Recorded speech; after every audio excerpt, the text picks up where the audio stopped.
Before we get started, I wanted to quickly share a message with you. And this isn't the typical sponsor message, but if you are a tattooer looking for a job, listen up.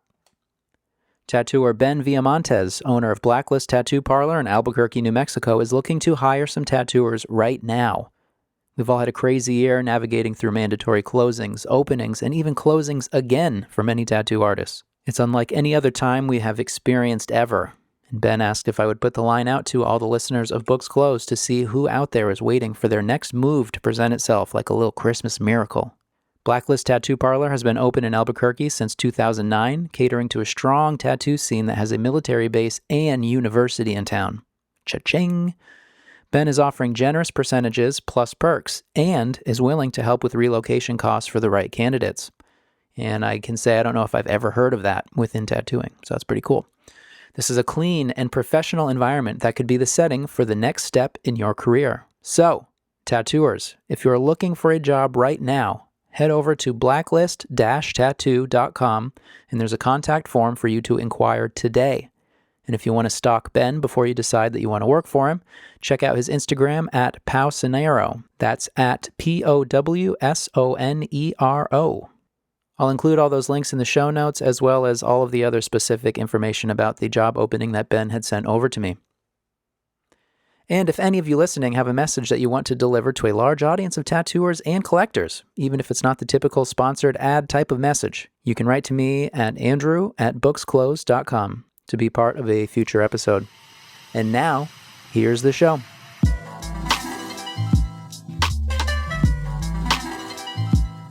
Well, it's winter already.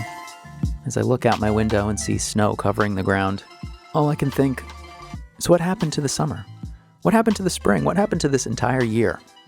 That may be the same questions that you're asking yourself because, it feels like a cliche to say that 2020 was a crazy and weird year because we all know that shit.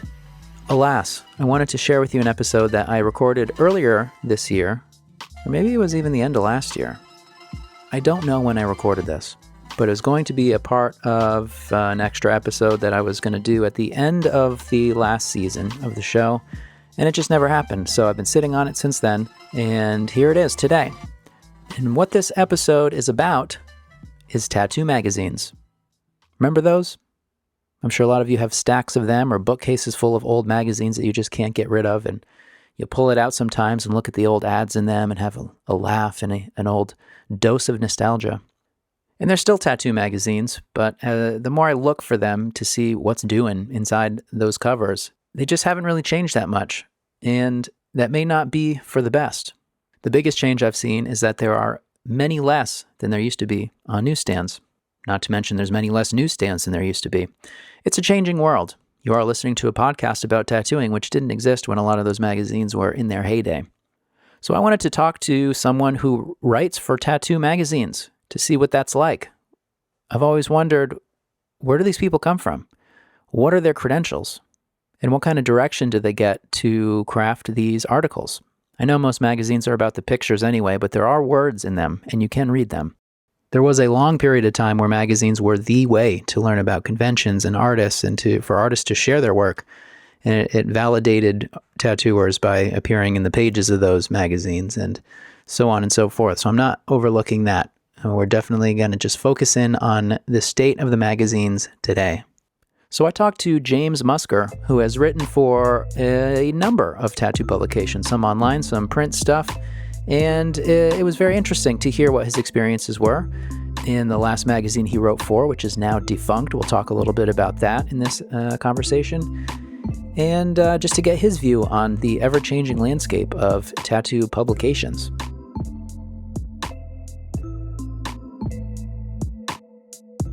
Where are you calling in from? I am calling in from Bournemouth, which is the southwest of England. So, yeah, middle of nowhere, essentially, So you had reached out to me a number of months ago, and we talked a little bit back and forth about your job writing for a tattoo magazine. And I thought it was very interesting because I've always been fascinated by the difference of new media versus, I guess, what we can consider old media at this point. Magazines versus internet stuff and versus podcasts and all the stuff that I'm into. But I definitely grew up reading magazines, and I've got stacks and stacks of tattoo magazines still in my library. So let's talk about how you got started doing writing. It'll probably be easier for me to speak on my relationship with tattoo writing directly since... Well, let's start there then. Yeah, I think it will be easier since it's always been quite second nature to me. It's always been something I've done. But was just getting tattooed locally and just being completely unaware of the bigger picture. And saying that, my first few tattoo experiences were pretty rough, all of the ink either fell out or the tattoo blew out. And, without having any language of tattooing at all, really, I just knew there was so much more to it. And that I also wasn't happy with what I was wearing. And I guess the sting of that just led to quite an obsessive relationship with tattooing. I just wanted to learn everything about it in response to those first experiences. So, just after I started to get tattooed, I moved hundreds of miles away from home to study and took these big problem tattoos with me. Essentially, I ended up on a strange campus in the middle of nowhere again, but truly in the middle of nowhere. I mean, there was nothing for many miles in every direction, and I was studying writing. And within that boredom, I guess you could say I was quite productive. There was little else to do, and I was writing about music at the time. From that came a number of great opportunities, when it came to contributing to various different publications. And, I won a few awards, which afforded me more opportunities. And I kind of developed a lens for opportunity, I guess you could say. And from that, I don't even know how it happened, really. I just ended up coming by a chance to write about tattooing for a blog. And it just seemed to make complete sense in my life at that point. I wanted to avoid past mistakes, and the opportunity to write for a publication in the way I perhaps wanted to at that time. So what was who was the first tattooer that you had interviewed or that you had talked to write about? Do you remember? Oh my God. It's a guy called Neil Preston, and he was doing these very traditional, bold, classic American looking tattoos at that point in time, but he's kind of graduated to doing quite, minimal, fine line, no shading. He's promoting that now at this point, but that's what he was doing at the time. I think he was one of the first artists I interviewed, and I was getting tattooed by him at the time. And like I said, I was desperate to avoid past mistakes, and I just wanted to learn more about it. But I didn't want to be that annoying, incessant presence in the studio, what are you doing there? And, what do I need to know about this? And, I needed a purpose for it, in which both I and the artist were perhaps, getting something out of the experience, really. I was just really conscious of not wanting to be that annoying individual in the shop. So what kind of questions did you ask? At first, I think they were the kind of questions that I may see as predictable now, since I was still approaching it from an outside perspective. My life wasn't really sorted around tattooing at that point, but it very soon, was, because it just gripped me. I loved it, and I kept doing it. And, blogs soon graduated to online publications, and then eventually to print, and then eventually to newsstand publications. So, at this point in time, looking back, I'd say that my line of questioning was quite predictable. It was, everything that you could expect from, that annoying individual I was referencing. How you feel about print tattoo media? Print tattoo media, right. How I feel about, well, How does it even exist? What does it even look like? Vaguely, it vaguely exists. I mean, that was my first impression of tattoo-related media. When I first going to, get tattooed at local studios and, just stacks and stacks of them everywhere. I mean, like I kind of turned away from what I was finding in these shops and became more fascinated with independent publications and books, that tattooers were producing for each other, really, and to kind of serve the industry in the way they see fit, kind of filling a gap that these newsstand publications kind of were not. Yeah, because I guess it's really the magazines that are suffering, because I feel like a lot of them are stuck in a time that just doesn't fit with what people are necessarily looking for now. And like you point out, there are the books that tattooers are putting out and people close and involved in tattooing are putting out that will always exist, that are always the best because they're coming from the source.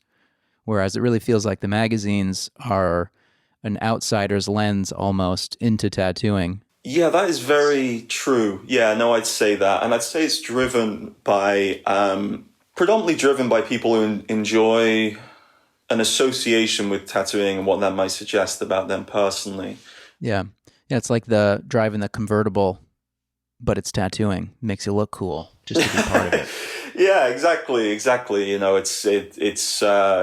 generally, with these magazines that, like you flick through them and, you see nothing that reflects tattooing as well as I personally, understand it.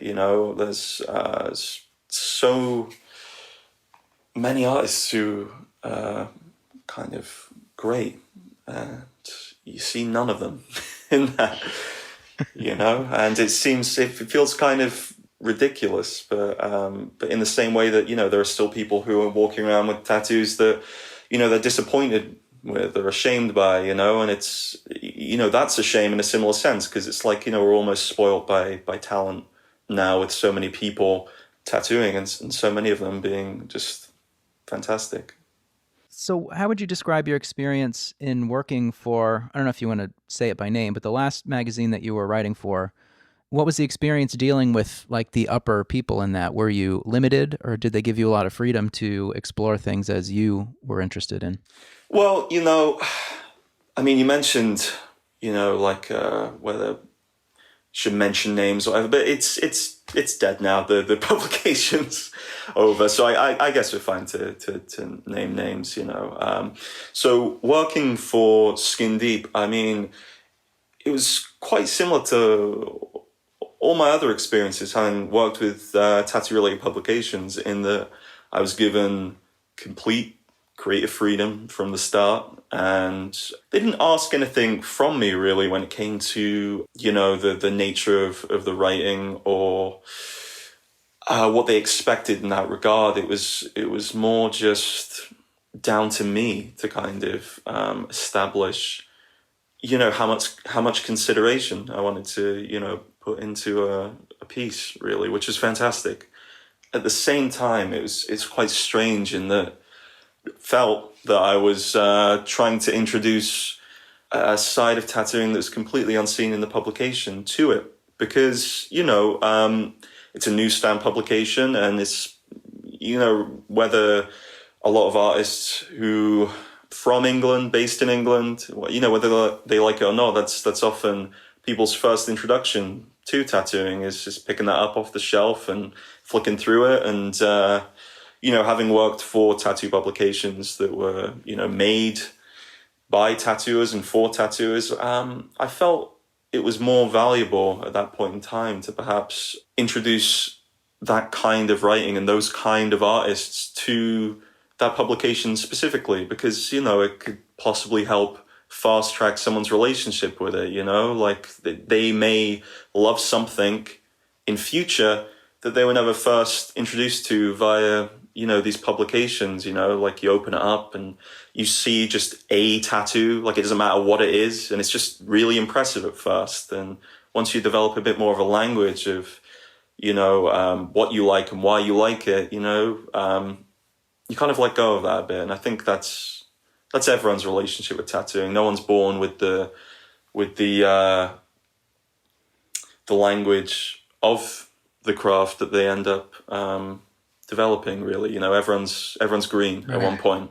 It's got to feel like an uphill battle though, because you're trying to package these thoughtful interviews and you're curating interesting and maybe tattooers that aren't shown in a lot of other publications, but when it's put into a magazine that continued all the way through to have like a tattoo model on the cover, or the way that they would show stuff, it's like, it's got to be tough. And did you ever feel disappointed by that? Oh, very. Knowing that, like, how much you put into it, and then you're still just like within the walls of this like tattoo model cover magazine. Not that there's anything wrong with tattoo models, and I understand that why they would do that, because it can attract people to pick it up or to check it out or whatever. But it's almost like it might be attracting the wrong kind of audience for a writer like yourself. You know what? That's a really great point. And I always found it funny. I always found it really funny. I'd put so much time and work into what it is I do. And some of these conversations, they'd be built of many conversations over months, and then I distill it all down into 8 pages and 3,000 words. And, on the cover, you'd see a little thing in the corner, like promoting the piece, and then it's just completely eclipsed by what you what you mentioned, some tattooed model who's not even referenced there's no context for it. It's just there, just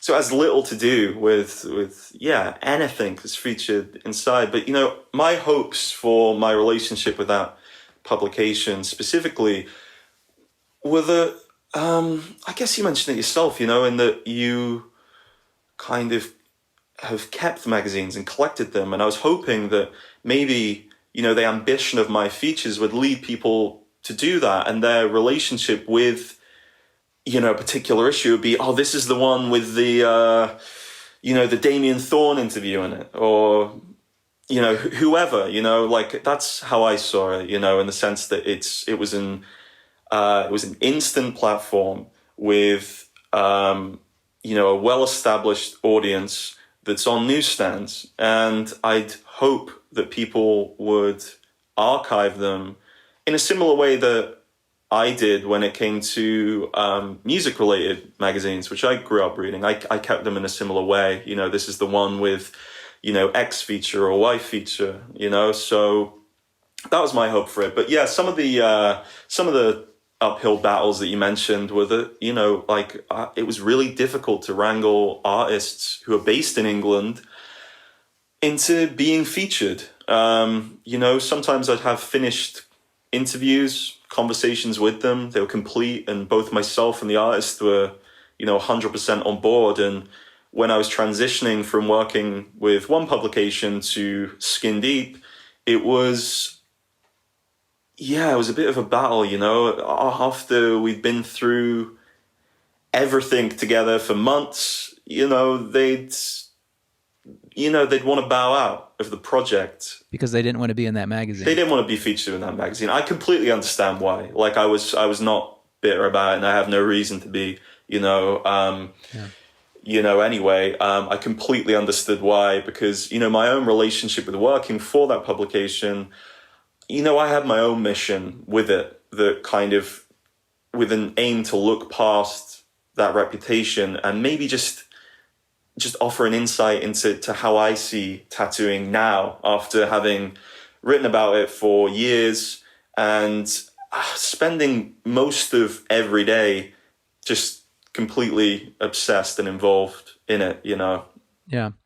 And it's great to hear that they gave you so much freedom, because in your case, I think it probably ended up providing them with really strong interviews and more interesting artists than maybe they would have come upon on their own. But do you think that maybe giving so much freedom could have been part of the downfall too? Because I don't know what the other writers were up to and like the rest of the quality of the magazine. Had you read other parts of the issues that you were in just to check it out, and what did you think about those? Yeah, well, I guess to be completely honest, I was just really disinterested in both the nature of the writing and the artists that they're, that were featured. Really, I felt that what was perhaps guiding other contributors' relationship to the publication was more just who tattoos and is available for a conversation. Really, more than kind of any intention, and it felt like more of an exchange between the writer and the interviewee more than a consideration for tattooing in a broader respect, since you're witness to these dynamics all the time, in the, like, as I mentioned earlier, some people who just love the association. They have nothing they're desperate to ask, or nothing they feel they're trying to demystify. There's no mission in it. They just love, like, having the opportunity, and that's their own relationship with it. That's fine. But then there's, like, the flip side of that, which I've experienced in the past, seeing a certain potential in someone's work. Perhaps it's really surprising, or, from a distance they appear to be an anomaly of some kind. And when it comes to interviewing them, all they're really, considering is being featured and being promoted, and that they don't give enough to the exchange, really. Like, I'll send 20 questions their way and I'll have 300 words worth of answers to work with, and they're not generous enough. And it's just a similar thing. They're not conscious of what the writer has to do in that respect, and the audience of that. It's just like, oh yeah, it'll just be really great to be featured and see my name, in the headline, or whatever. So I wasn't really witness to anyone who's contributing to this magazine in particular who was both considering their own mission, in regards to writing about tattooing, not only entertaining themselves, but the artist, surprising them with questions, or challenging them with questions that perhaps, they hadn't even considered. And then beyond that, the audience, and perhaps the lasting power of the piece, whether it's just ephemeral and something that, everyone involved will eventually be embarrassed by, or, something that people will keep and want to continue to access. Because, as well as having my own personal relationship with an artist's work, it was also the whole I felt I could feel with the feature, in that it was just like, oh, no one has interviewed this person. This will be their first public statement. I have, I can't think why no one has taken an interest in this individual, and they have so much to say. That's been my experience often in the past. Yeah, it's funny because I get a lot of people that will send me suggestions of tattooers that they'd like to see on the show, and I appreciate that always. But some people are just, in my, from my viewpoint, there are certain people that just don't provide enough value, at least in that moment. And that's not that they aren't valuable as an artist or as a person, but it's like when you're crafting a show or a magazine or something, there should be more to it than just choosing, like you're saying, whoever's available. And it can make such a boring overall product. And it's a bummer to hear that you put so much into what you did, and then you could barely stand behind the bigger thing, although you weren't responsible for the magazine itself. It's got to be a bummer, because I know how much work goes into doing what you've done for that magazine and others. But also, I think that seeing a magazine like Tattoo Artist Magazine, that doesn't come out anymore either, but that was typically tattooers interviewing other tattooers, and I think that goes perfectly in line with what you're describing. To get more thoughtful questions and more thoughtful answers, I think there has to be more common ground, or the more there is, the more it helps with a more genuine conversation. And I think that was one of the things that I read a lot of that inspired me to make a show like this, knowing that maybe I can tap into some things that someone else may not be able to if they're not as closely involved in tattooing. Well, I guess I've worked in a shop before. I've managed a studio before in the past, and writing about tattooing was so advantageous to me in that position, because you'd have clients come through and they'd try and articulate exactly what they wanted, but maybe it's their first experience. Maybe their lives aren't sorted around tattooing, and this one tattoo is as far as their relationship's going to go with it. But they have literally no language to describe what it is that they want, and how to negotiate, the space, and all of that. And sometimes you'd say like something in a certain way, or you'd phrase it in a certain way, and it would just open up like a consultation or something. They go, "Oh, yes, thank you. That's exactly what I meant."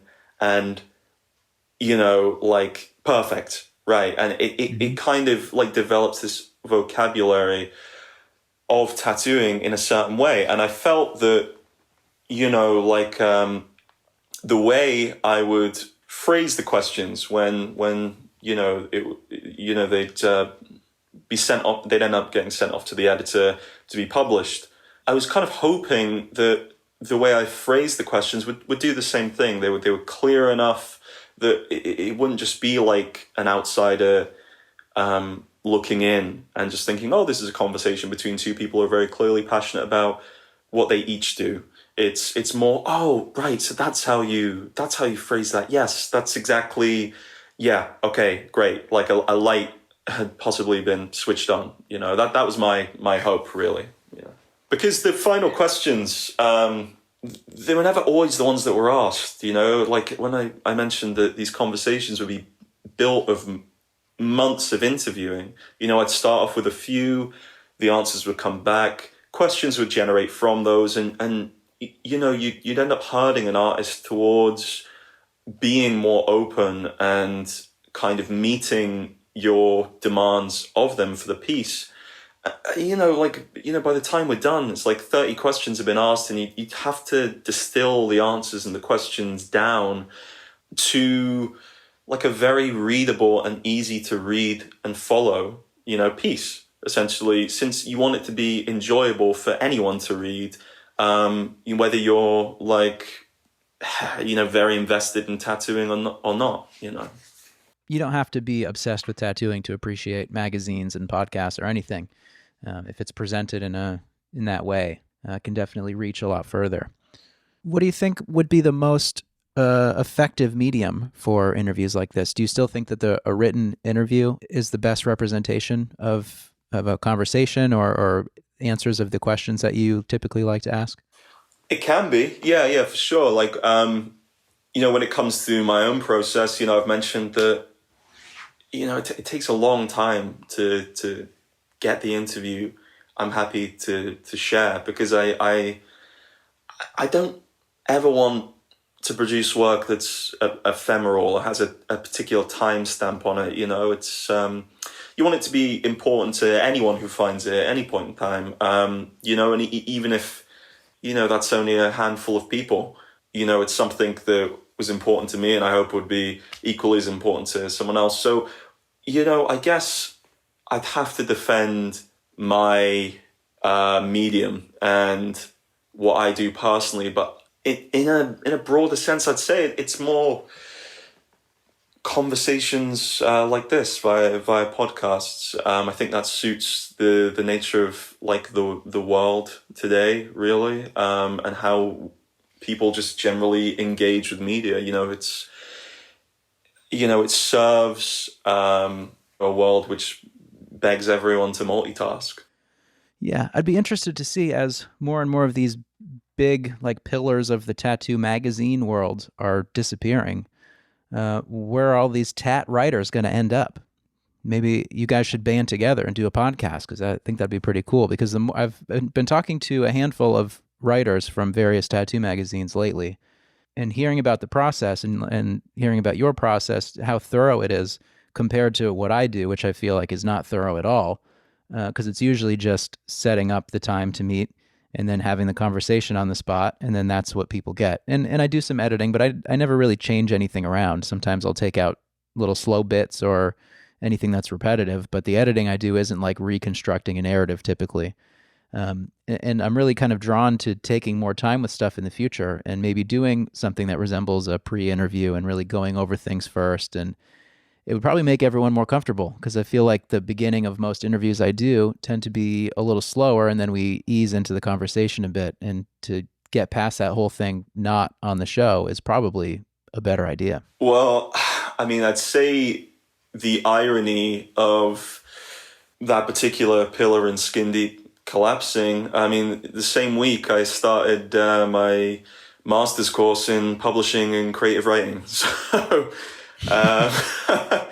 so yeah, maybe like self-publishing is, perhaps the future of that, since there are too many factors to negotiate when it comes to getting on a newsstand or even being a successful publication. I mean, I've worked for like websites in the past where, nothing has really happened. There's been no event that's really brought the whole thing to an end.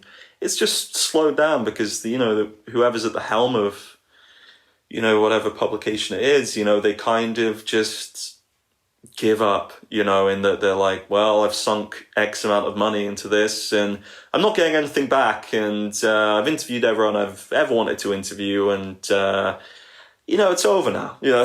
They just give up. It becomes this data dump, really. Mm-hmm. So I'd say, physical archives, volumes, perhaps, self-published volumes of tattoo-related writing may be the future. And I mean, you see that a lot, and I'm witness to plenty of people who are involved in tattooing who are excited by them. I'm excited by them personally, and it's like I've worked with some of them in the past, and I think that is the future, something to keep.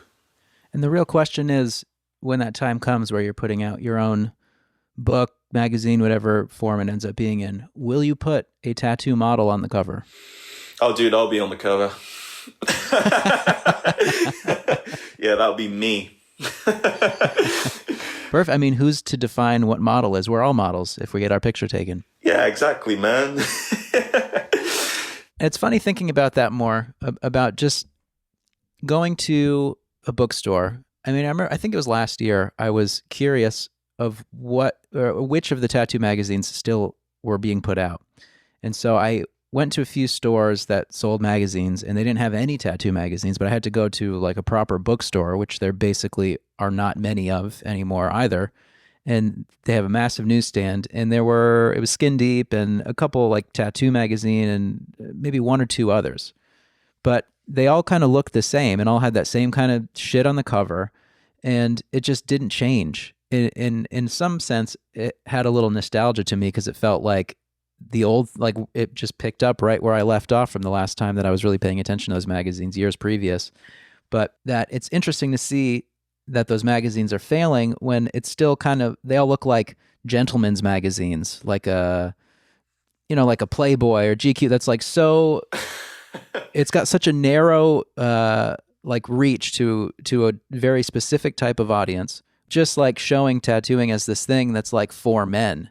Rather than just kind of giving up and dying in a way, like it, from my perspective, it's like, surely it would have been more beneficial to kind of turn the gaze more towards people who are actually, interested in just tattooing. They're drawn in for that reason. It's like, it's another narrow audience, but if the content was there and it was consistent and it reflected tattooing as people who are passionate about it, understand it, it's like, instant audience, And I feel like if I was in the position to try to sustain a magazine, I would probably just go on Instagram and see what the most popular stuff is and just try to show tattooing in the same way that is.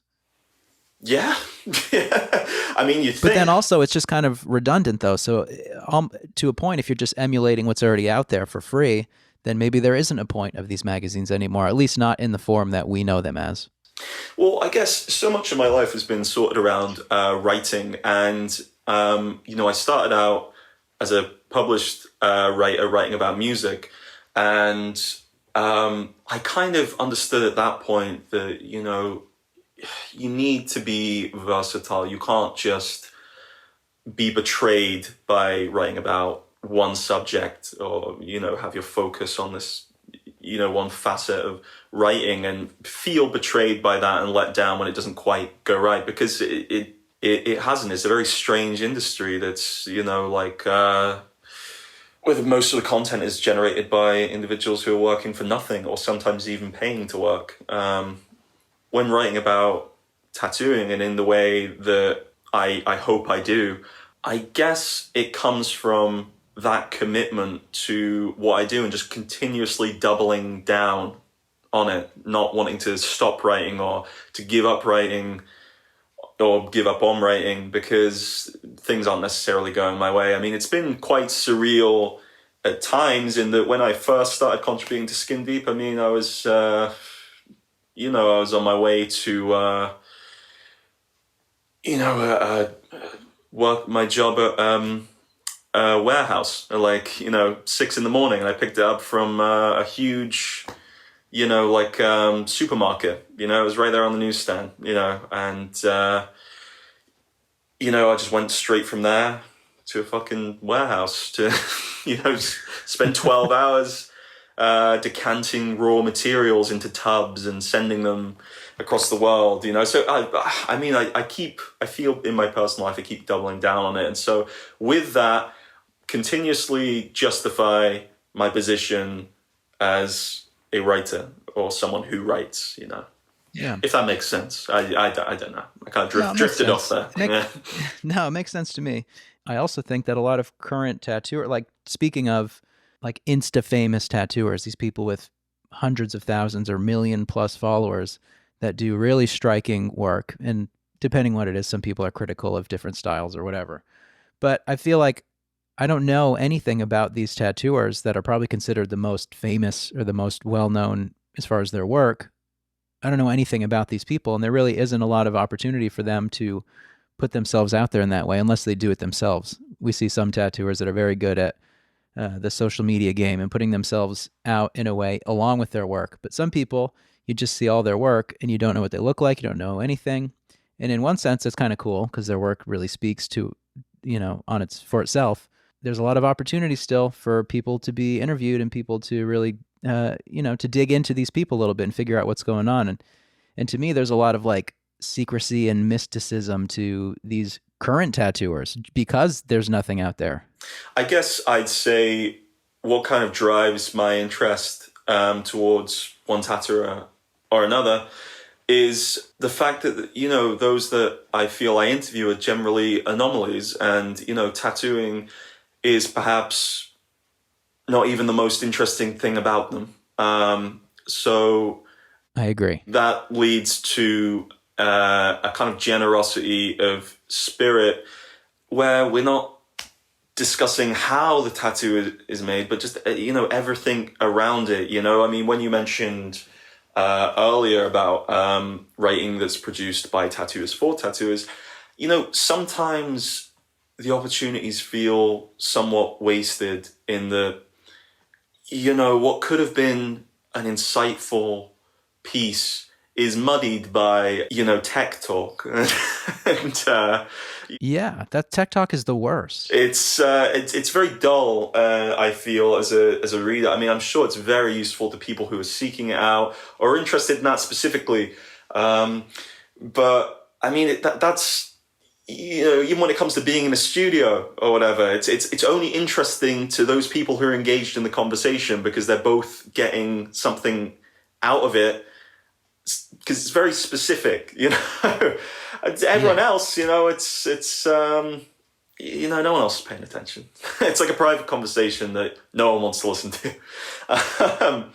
Right, yeah. I think the best tattoo conversations are the ones that have to do the least with like the tattoo itself. I think that's it. Yeah, no, absolutely. It's less about even the artists themselves. It's just speaking about tattooing through them and just pulling certain philosophy out of the conversation. Like the way I see it, without overstating the case really, is that I'm trying to have, each conversation be embedded with some sort of valuable information that the reader wasn't necessarily reading the piece to find. I want it to be somewhat surprising, and for the individual to not just walk away and go, oh, I guess that kind of demystifies that individual, but leaves them considering tattooing in a different way. And that's hence like my process of just sending them so many questions and having so much interview information available to me, and just kind of just trying to just sculpt each piece into something that is valuable beyond our conversation. It's by the end of it, it's nothing really to do with me or them, but more what the reader might take away from it. Thank you to James for being on the show. Since recording this episode, he has gone on to write for Total Tattoo magazine, so keep your eyes peeled for some of his latest work. So after hearing that, what interests you in an artist? What do you take away from hearing conversations with tattooers?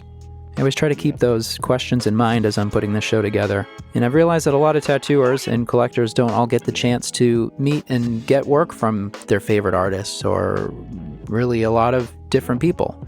And I think I'm taken for granted that I'm kind of spoiled being on the East Coast, that I've got a lot of amazing tattooers in pretty close proximity where I can just drive for a few hours and get some cool tattoos and get that experience of meeting people whose work I very seriously admire. But if I was in the Midwest somewhere, or just anywhere that's a little more secluded from a larger city, or a place where there is a wealth of great tattooers, it might be different. Although those places are probably more few and far between than they ever have been, since we are littered with talent.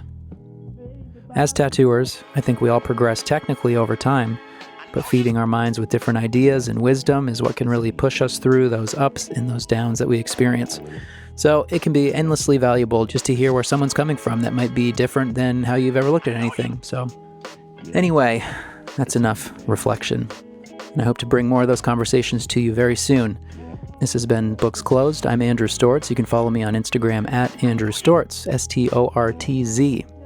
And if you like this show, please give a 5-star rating and review on Apple Podcasts. And if you want to learn more about the show, you can head over to booksclosedpodcast.com, where you'll see all info about all past episodes with videos, so on and so forth. I'm sorry, the last few episodes have been audio only, but it's a challenge to film in person with anybody right now for obvious reasons. But I'm working out those kinks with gear, and I will be bringing you some more multimedia experiential interviews very soon. So thank you for listening. This is Books Closed. I will see you next time. I know you.